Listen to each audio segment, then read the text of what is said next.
喜欢是一个问题，嗯还不能算是主要问题，嗯还得算是第二位的问题。嗯我喜欢相声，那是肯定的，我喜欢听，嗯，我那边就喜欢。从小就喜欢听。更重要的是饿，我唱戏我吃不饱。嗯有一天刮黄风，冬天的，我就住在留学路南口那小店儿，连生小店儿。早晨起来睁眼一看，外边是黄的，翻一身睡又睡，睡一觉醒了再瞧，还是黄的，翻身还睡，一直睡到下午4点多钟。冬天的4点多钟快黑了。白全福来看我，掌柜的，我哥哥在呢。上铺便宜仨大字，又睡了。什么又睡了？根本就没起来过。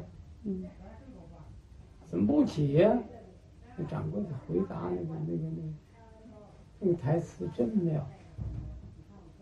起来不是更饿吗？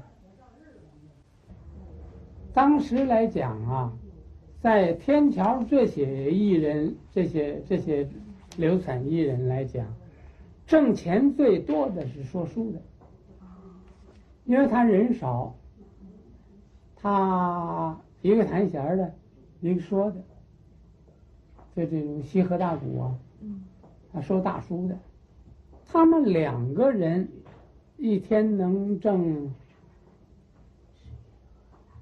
2块多钱，就除掉了开支，就是他在那个厂子吧，他给人家20%的这个地租，啊，连桌子板凳什么的，这都算在内了，也不上税。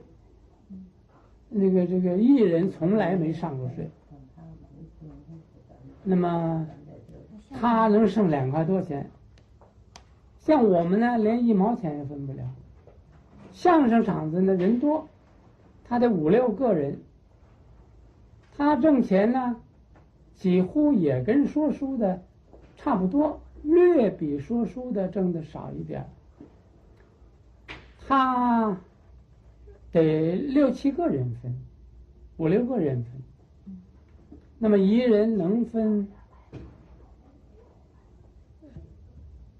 有的戏就唱这个下流的戏了，要不他不上座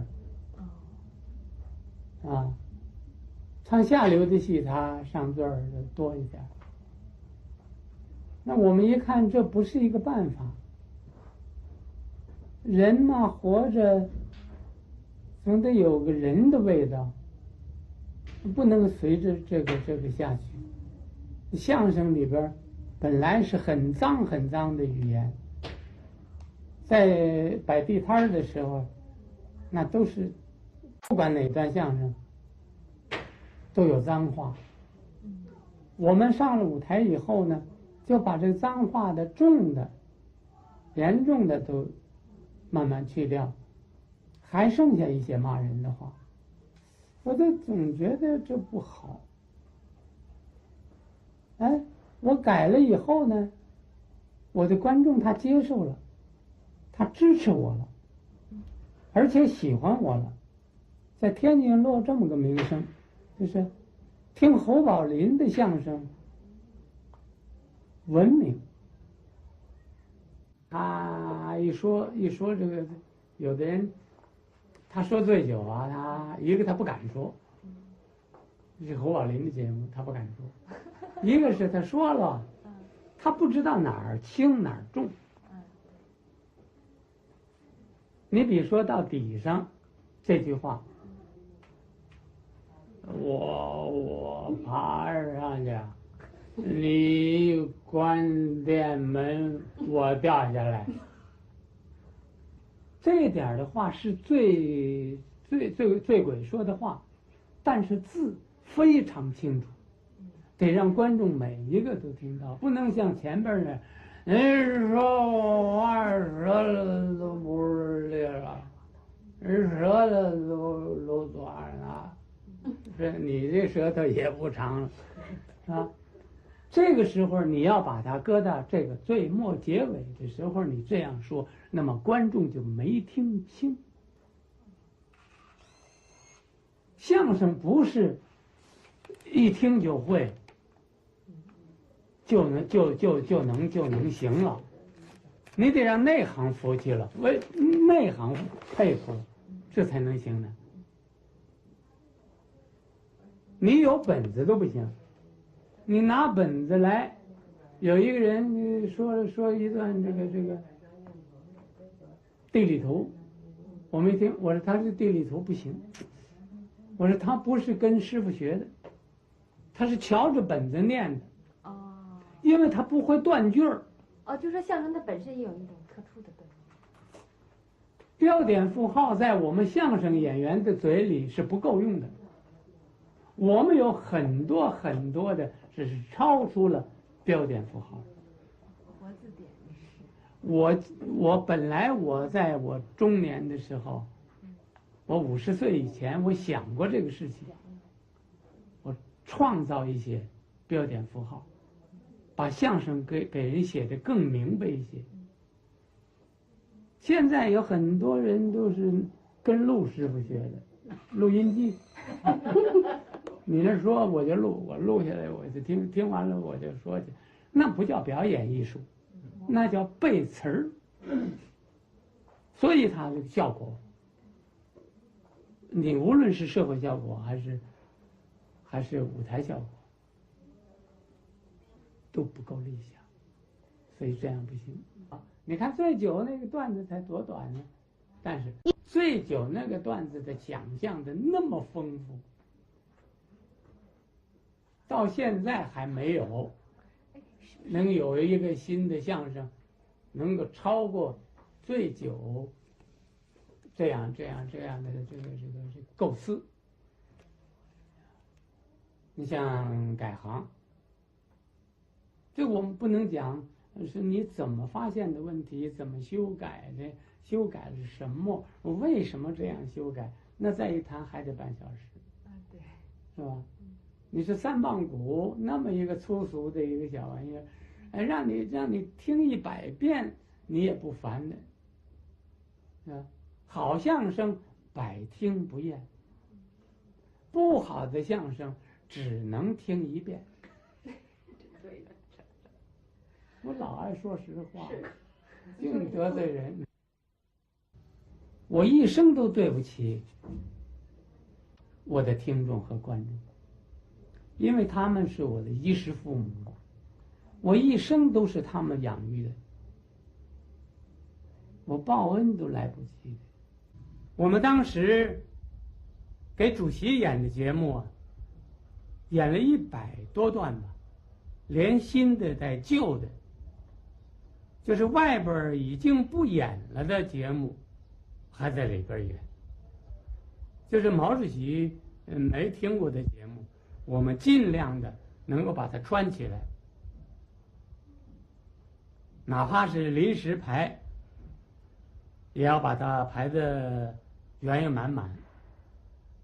还有的时候3个人的相声，像我带着我的徒弟马季，3个人说就他不会，我们得现教，还教好了，还得让他演这个好的角色。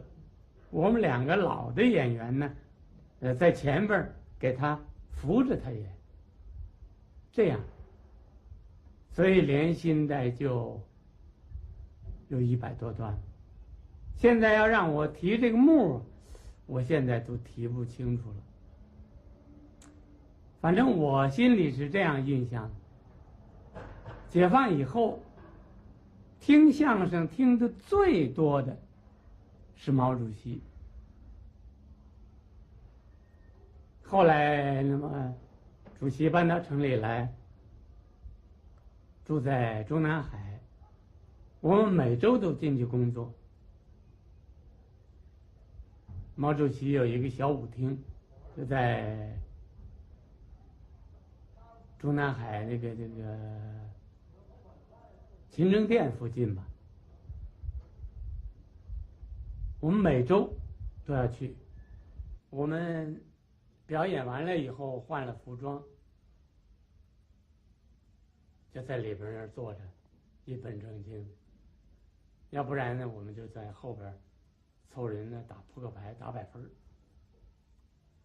一到前面来做，一到舞厅来做呢，就他们这几个什么机要秘书啊，就是毛主席身边工作的这几个同志，老让我跳舞。我呢跳不好呢，我这一边跳着，我这嘴里得数数，1、2、3、4，1、2、3、4，得数，不然呢拍子就走乱了。可是呢，你顾着你自己说，人家那跟你跳舞的人呢，他跟你说话，他人一说话呢，我这就数不了这拍子了。我这脚底就乱了，我就什么也顾不了了，我就顾着我得人跟我说话，我得敷衍人家，我也得跟人说呀。一下碰了毛主席了，可不是碰满怀啊，撞得很凶，就是碰上了。我心里吓坏了，当时脸就红了。我想这是怎么得了？这我怎么这样？我想偷偷看看毛主席生气了没有。我偷偷抬头一看，毛主席冲我一笑。哎呀，我这心里，我不知道当时我怎么形容这个意思。